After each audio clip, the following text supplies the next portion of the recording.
Shadow knows.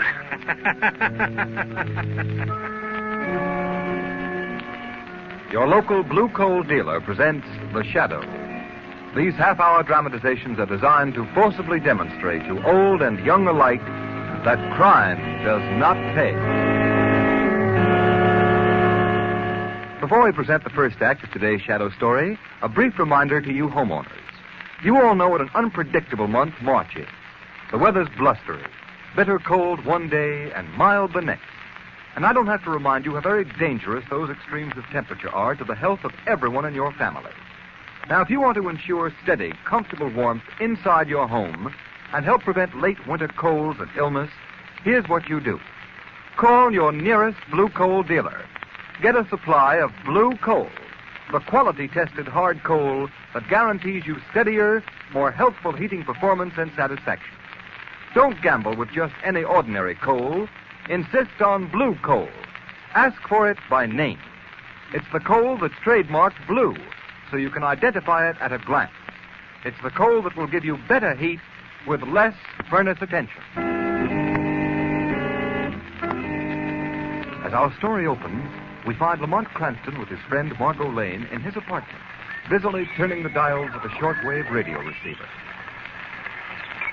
Margo, a few nights ago, I came across a very peculiar noise on the radio. Couldn't figure out what it was, so I got my recording set out tonight, and I'm going to make a record of this strange broadcast. Yes, I remember when you first got the recorder. We recorded everything we could think of. It was a lot of fun. Yes, particularly our duets. Listen, there it is. Start the machine. We'll record it right now.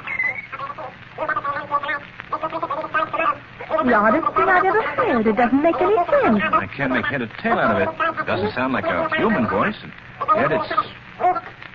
Wait. I'll play our recording back on the phonograph. See now, wait a minute. There.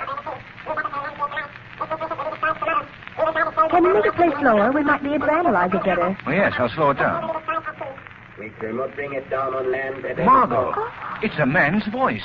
Why, it's very clear when the record is played slower. What a simple trick. They've merely made a record at a slow speed and played it fast so you can't get it. But how could anyone receive the message? They must have a recording outfit like mine and play it back at the low speed. Let's listen to the record again. Yes. Yeah, just a minute, I'll start it. There's the group. Speed. Operator speed.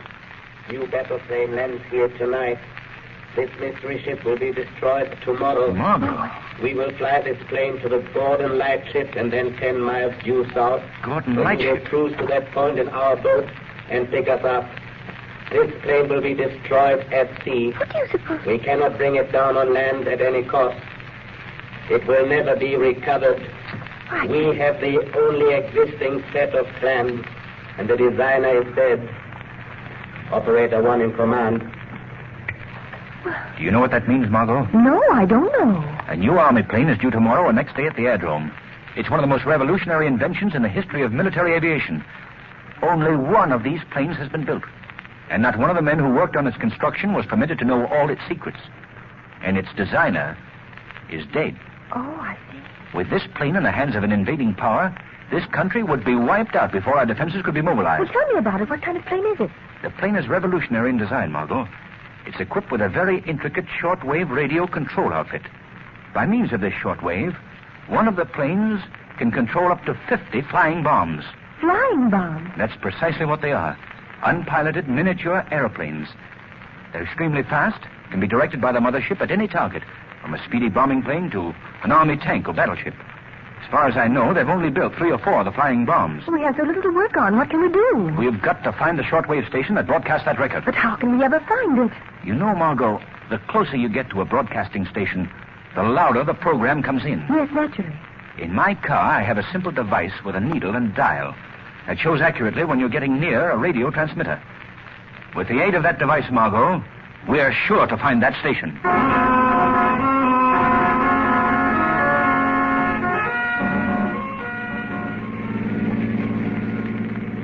I don't think it's any use to go any further west, Lamont. And what does the dial read now, Margo? It's down to 9. Well, we'll go southeast now. The signal is getting stronger, Lamont. The dial reads 20 now. Good. Covered every inch of the city. There must be a road that goes further east from here. Well, the only place I know east of here is Robbers Reef. Do you think it could... Oh, couldn't it be out there? Why, there's only an old tumble-down house on the reef. I think you've hit it, Margot. How do you get there? There's an alley between a couple of these buildings here that leads out onto a sort of short, narrow sandbar connecting the mainland with the end of the reef. Is that it there, between those old buildings? It's so hard to see in this fog. There. Yes, that must be it. We'll try anyway.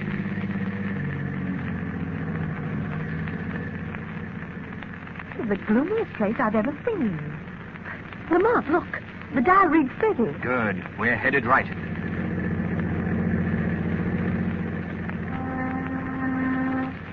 Margot, I'm going to stop here.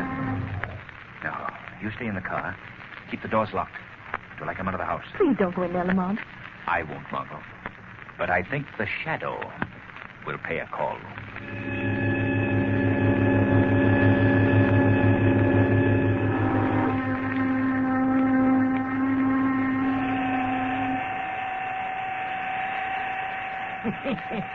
That's awful funny. What was that? Who's there? Only the shadow. The shadow. Well, who are you? Where are you hiding? I can't see you. I'm hiding in the shadows, where no man can see me. What'd you come here for? What do you want? I came to listen to you play that record you have in your hand. You can't do it. Nobody can hear these records, not even my son. Your son? Yes, this is his shortwave radio set. He lets me run it when he's at work nights. Did you make these records? You think I'm crazy? Of course not. Well, I don't even make sense. Some darn fool pays me $5 to play him on the air. He says it's just a joke, and they do sound pretty funny. Who is he? And down if I know, he's some kind of a foreigner, comes here every so often and leaves me some more of them to play. What's your name? Joe Ryan. Of course, Joe. I knew you, and all about these records. I was just testing you. Yeah. You and I are going to play a joke on our friend. I'll bring a record here in a little while, just like one of his. And I'll pay you $10 to play it in place of the one you've got there. He'll think it's a great joke. $10. You're twice as much of a darn fool as he is. What do you mean? You're paying me just twice as much. That's why. The joke's on you. Yeah. He'll think it's very funny, too.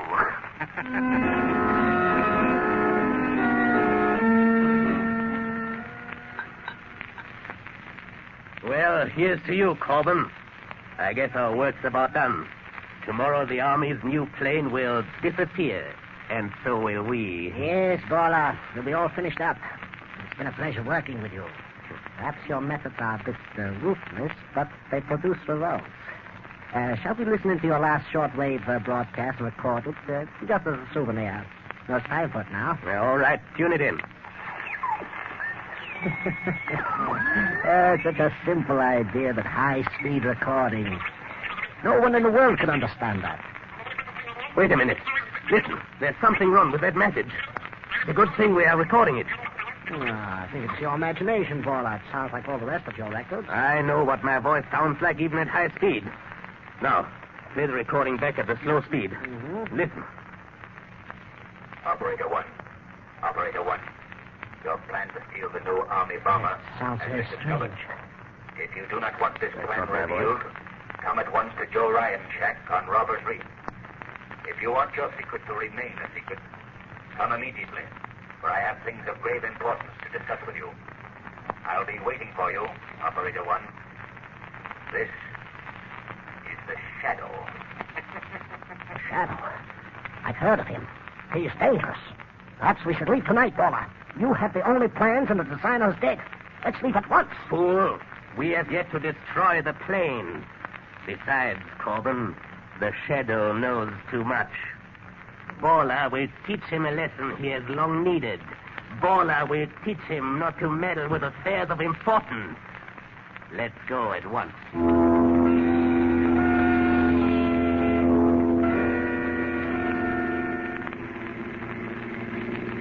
Don't drive so fast, Corbin. This fog is pretty thick. But you told me to hurry. Yes, but it would be a pity to disappoint the Shadow.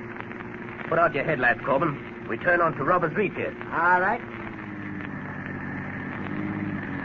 Drive slower, you fool. I'm just barely creeping. No, we can't take any chance on any accidents now.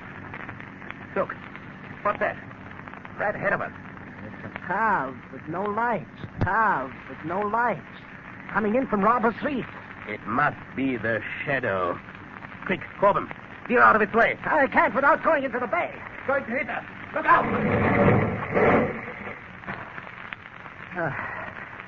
Are you all right? Yes. Fortunately, we're both going very slowly. Somebody getting out of that car. Stop where you are before I shoot. Corbin, flash a light on his face. It's a woman. I thought it was our friend, the shadow. What are you doing out here, young lady? I lost my way. And why are you driving without lights? Well, I thought I could see better that way in the fog. I don't believe you. Corbin, look in the car and see if there's anyone else. Yeah. Perhaps you brought someone out to Robbers Reef. Young I lady, don't know what you're talking about. I tell you, I lost my way. Well, we'll soon find out. You are coming with me. No one else in the car, Bob. Good, Corbin. I'm sure there's nothing the matter with the cars. Drive hers into the water. Then bring ours to Joe Ryan's shack. The young lady and I are going to walk. Unless she is foolish and tries to run away.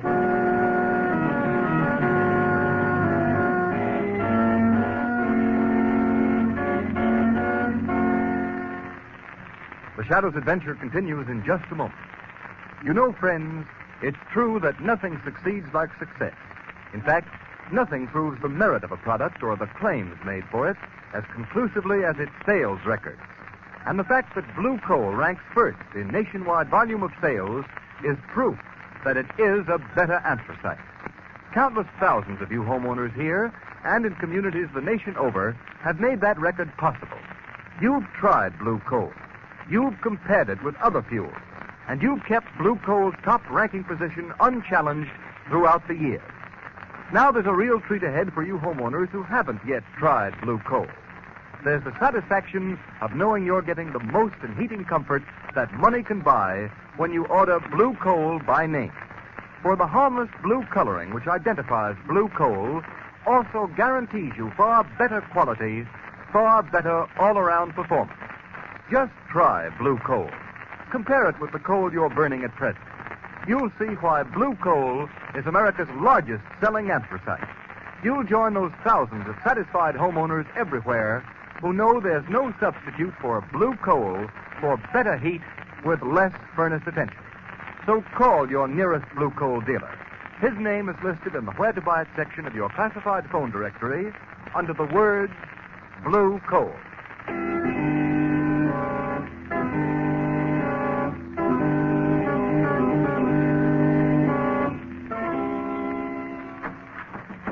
Step in there, young lady. What? Oh, it's you, mister. Hey, did you hear it? Did you hear the funny record? Yes, very funny. Where's the shadow? I don't know where he is. Said he was a friend of yours. He is a great friend of mine. I'd like to see him. You can't see him, because even when he's here, he isn't. He just talks to you. Ah, you're a fool, old man. Now, young lady, suppose you tell us what you know about the shadow. The shadow? Don't pretend that you don't know him. You brought him here.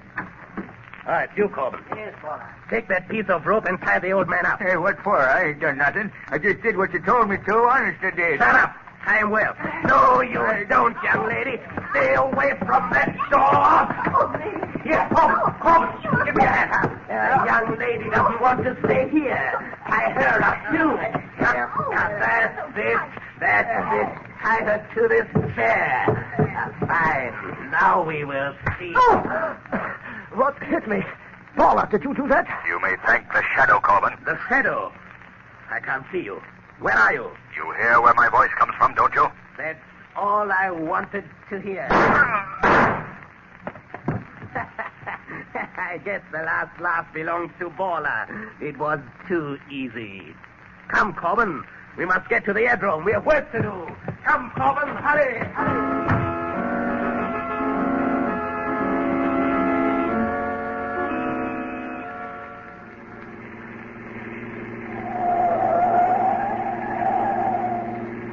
Hurry, Corbin. The X-1 should land just at dawn. It will be light in a few moments. I'm doing the best I can. I'm still worried about that girl and the old man back on Robbers Reef. You should have gotten rid of them. As soon as I leave you at the airport, I will go back and close their mouths forever. Leave me at the airport? Certainly, Corbin. You're a pilot. It's up to you to fly the army ship out to sea alone and bury it. Yes, but suppose something happens when I get out over the ocean. Suppose they don't pick me up. This is dangerous, Paula. Your strong suit is not courage, Corbin. But don't worry. You will be picked up, as will I. The rest of our operatives are waiting even now on the boat, 10 miles south of the Gordon Lightship. Do you still have the plans of the plane with you? Those plans have not been out of my sight since the day I got them. There's the entrance to the airport directly ahead. What do you plan to do, Paula? Simply this. The flight of this new plane has been veiled in greatest secrecy. There will be but one guard at the airport to meet us. You and I represent ourselves as inspectors from the War Department. Once we get aboard the plane, it is simple. We'll overcome the pilot and anyone else on board, and the rest will be up to you. Here. We can stop right here now. Look, Paula. Look, there she is now. She's just landed. And look right behind her. There are the 3 flying bombs coming in perfect formation. Come. Let's get over to the plane. Sorry, sir. No one's permitted on this field. Oh, I'm Harry Johnson from the War Department, and this is Mr. Andrews, my assistant. We have been sent out to check the landing of the new plane. Do you have any identification? Identification? Why, the best in the world. Look, here are the plans for that ship. Is that good enough identification? Well, it sure is. Who is piloting her? I believe Lieutenant Flynn, sir. Well, I'd like to get his report as to how she handled on her trip east. Well, there he is, just coming out of the cabin. Oh, Lieutenant Flynn. Yes? Mr. Johnson and Mr. Andrews from the War Department, sir. We came up to get your report on the flight firsthand. Did you fly in alone? Yes, sir. She handled beautifully in the air, and the flying bombs responded perfectly. I've gone over these plans here, of course, but I would like to step into the cabin and see what it looks like. Certainly. Right this way, sir. The pilot sits up ahead here in this heavily armored cockpit.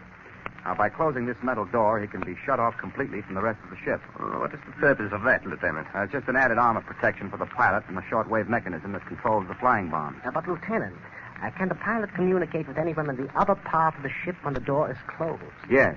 Step into the cockpit here.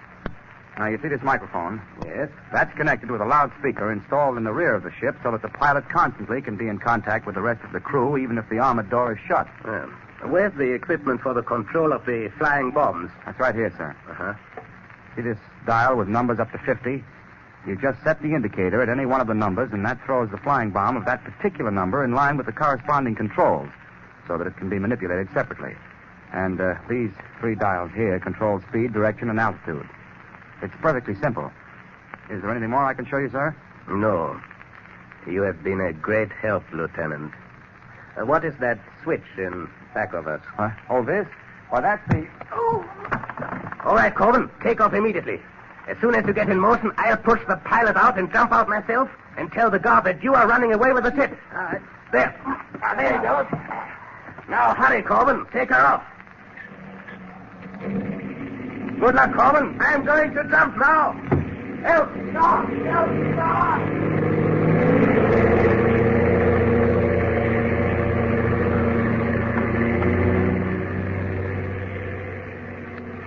Well, Corbin, your plan has worked perfectly. Up to now. What?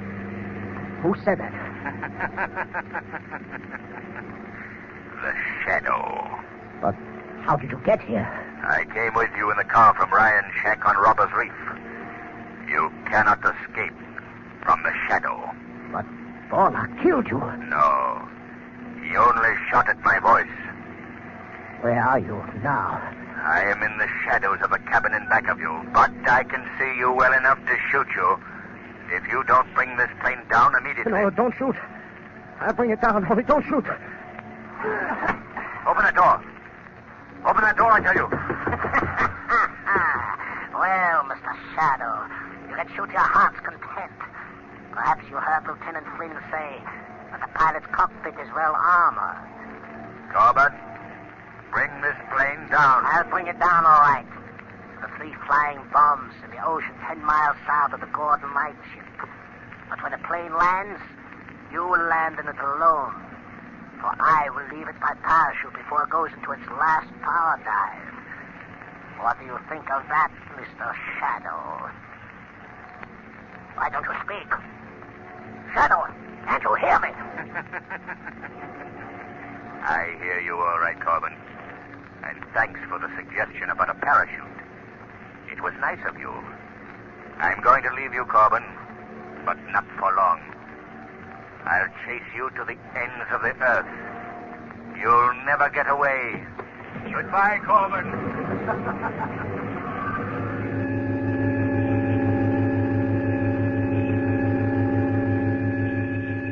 What's the matter with those mechanics? Can't they get that pursuit ship started? Look at that plane gain altitude. Take it easy, Lieutenant Flynn. The mechanics are warming it up as fast as they can. How's your head? You got a nasty crack. It's all right. It's all right. Wait till I get my hands on that guy. Where did the other one go to? In the excitement, he ducked into a car and beat it. You sent out a police call? Sure, first thing. Hey, look. Look. Someone just bailed out of the ship. Oh, that's funny. The parachute's opening, but I can't see anybody. That's the darndest thing I ever saw in my life.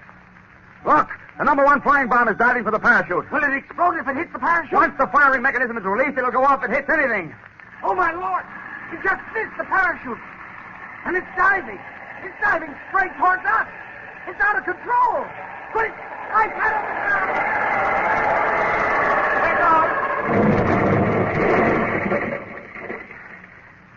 You all right? Yeah, but boy, I'd hate to be any closer. What happened to that parachute? It came down right in back of us. But I still can't see anyone. Well, I can't stop now. I gotta take off and force that guy down.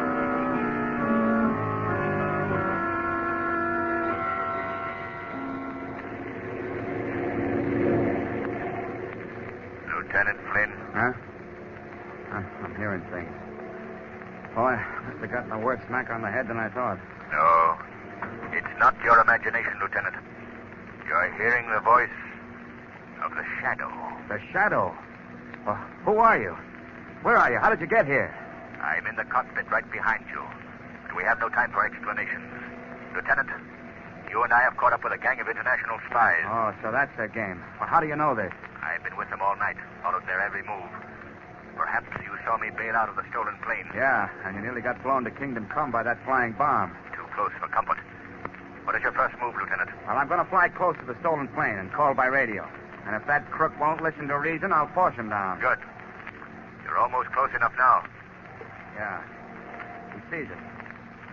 Look, one of the flying bombs is turning. It's heading right for us. Can you turn out of its way? I'll try.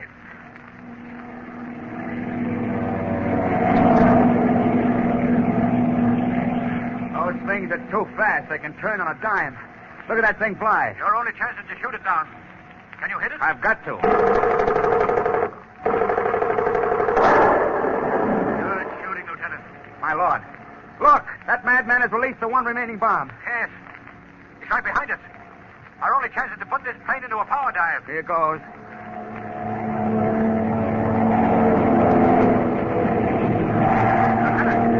It's still right on our tail. If I could only get to that rear machine gun. I'll handle it. You know how to use it? Yes. You got it. You got it, Shadow. Wow, that was close. Now I think Corbin will listen to reason. I'll call him by shortwave. Calling plane X1. Calling plane X1. Corbin, this is your last warning. Land that plane. No, don't shoot me down. Don't shoot. I'll land the plane. Only don't shoot. Turn immediately and go back to the airport. All right. I'm turning. Boy, that's a good day's work finished. For you, but not for me. Now, what do you mean, Shadow? There are several things left undone. The Coast Guard must be instructed to pick up a boat 10 miles south of Gordon Light. It has Baller's operatives on board. Oh, we can do that right now. As soon as we see Corbin safely landed and in the hands of the guards, you must fly me to Robbers Reef. Baller's headed there and he must be captured. I'll call the ground at once and have the police notified to follow up.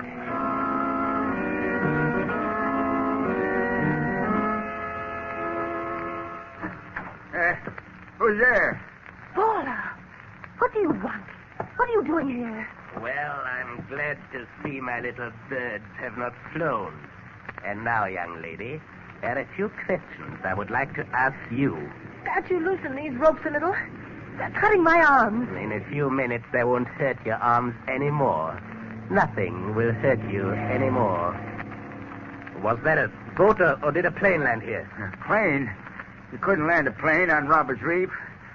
Say, mister, When are you going to untie me? I'm not going to untie you. I'm going to kill you. Me? I ain't done nothing. What you want to kill me for? I only did what you told me. Oh, you fiend. You are the only one left, young lady. The shadow is dead, and you... Who's there? Who closed that door? The shadow. But the shadow is dead. No, Bowler, the shadow is not dead. Put that gun away. I showed you once that you could not shoot a voice. No, but I can shoot a very lovely young lady, Shadow. And I don't think you'd care for that. I'm going out this door, and I'm going to shut it after me. If it opens, I shoot. And if I don't hit you, Shadow, I'm going to kill this girl. You can't stop Bowler. No one can stop Bowler. But the police, I'll shoot them like dogs. I'll kill every one of them. I'll kill... They got her. You all right, Margo? Yes, Lamont. Here, I'll cut these ropes. We have to get out of here. Thank you, Lamont. Well, Margo, they've killed Borland. I hate to see any man die by violence. But if that man dedicates his life to the evil task of plotting and espionage against a friendly country, he faces but one fate. And that fate is justly death by violence.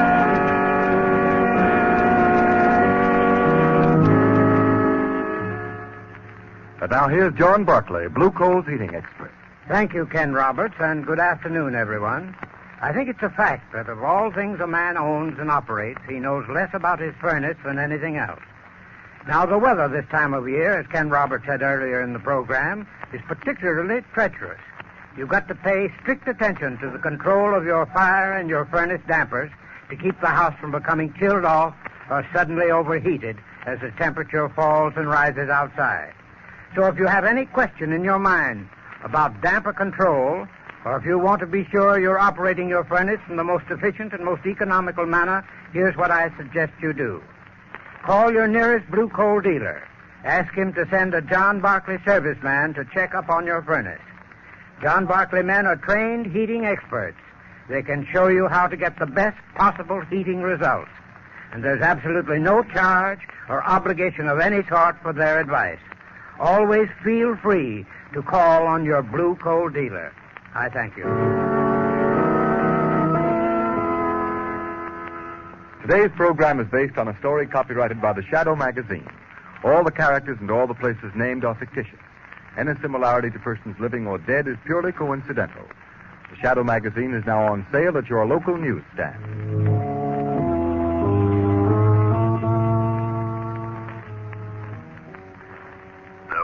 Crime bears bitter fruit. Crime does not pay. The shadow knows. Next week, same time, same station, Blue Coal, America's finest anthracite, will again present another thrilling adventure of the shadow.